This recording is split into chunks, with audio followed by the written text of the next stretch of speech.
America has accomplished so much in these last few years, whether it's been rebuilding our economy or serving the cause of freedom in the world. What we've been able to achieve has been done with your help, with us working together as a nation united. Now, we need your support again. Drugs are menacing our society. They're threatening our values and undercutting our institutions. They're killing our children. From the beginning of our administration. In 1982, President Ronald Reagan declared a war, not against a foreign enemy, but against drugs. The war on drugs promised to protect Americans. But what if part of the system meant to save us was also part of what was poisoning us? This is the story of how drugs, power, and silence shattered communities, and of one man who dared to tell the truth. By the mid-1980s, crack cocaine exploded across American cities. It was cheap, highly addictive, and devastating. Violent crime surged, prisons overflowed, especially with black Americans serving long sentences for crack offenses. Whole neighborhoods in Los Angeles, Oakland, and Washington, D.C. were thrown into chaos. This wasn't just a drug problem, it was a social disaster.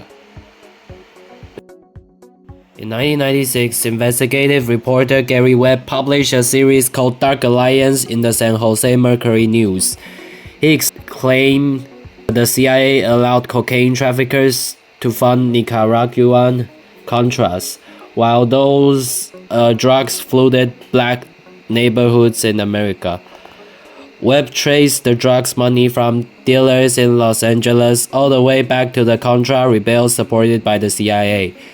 He said bluntly, the government side of the story is coming from the very people who have every reason to lie. His work was based on court records, interviews, and even CIA's own declassified memos. It was controversial, but it struck a nerve. Why did Webb's story resonate? Because it connected real dots that the government had tried to hide.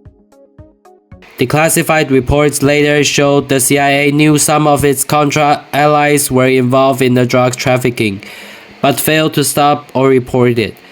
A 1998 Department of Justice Inspector General report confirmed this. The CIA did not sell crack on street corners, but it did turn a blind eye to traffickers who funded the anti-communist fight. The result? Drugs flowed freely into vulnerable American communities, especially black neighborhoods, while officials prioritized foreign policy over public safety. The CIA and the government denied direct involvement in drug sales. They insist the agency mission was to combat communism abroad, not traffic drugs. Critics of Webb call this work sensational or unproven. Some said the drugs ties were exaggerated and what Webb's misunderstood complex foreign policy realities.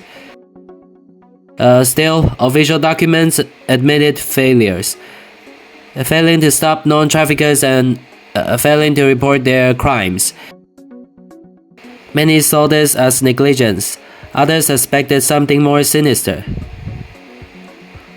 Why did black Americans believe Webb's story so quickly? Because decades of broken trust made it plausible. From the Tuskegee Simply study where the black men were deliberately left untreated, to Contempro, where the FBI worked to dismantle black activist groups, to drug laws punishing crack users, mostly black people, 100 times more harshly than powder cocaine users, mostly white people.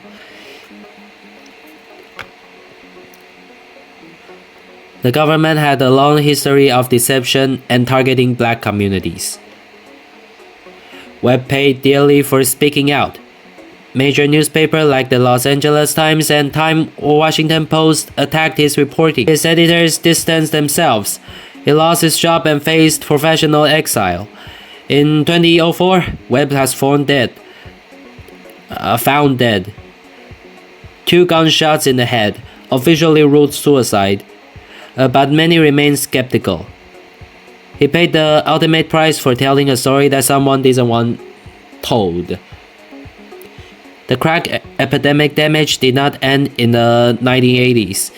Mass incarceration of black Americans became a defining feature of the era, followed by harsh sentencing laws. Families were broken, communities branded criminals, and trust in government evaporated.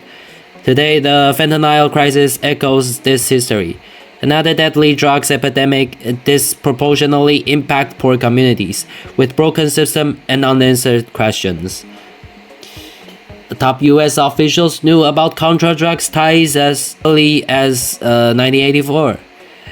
Internal memos warned a significant number of Nicaraguan traffickers are involved in Contras, yet no one was punished. Nations, no accountabilities. The truth was out there, but remained ignored. This story isn't just about drugs or the CIA, or one man's fight for truth. It's about what happens when power goes unchecked, when governments choose silence over justice, when communities suffer, and no one is held responsible. History is messy, painful, and full of resistance, but justice begins with asking hard questions and demanding answers. Justice doesn't begin in a courtroom, it begins in the courage to face truth. So ask questions, my friend.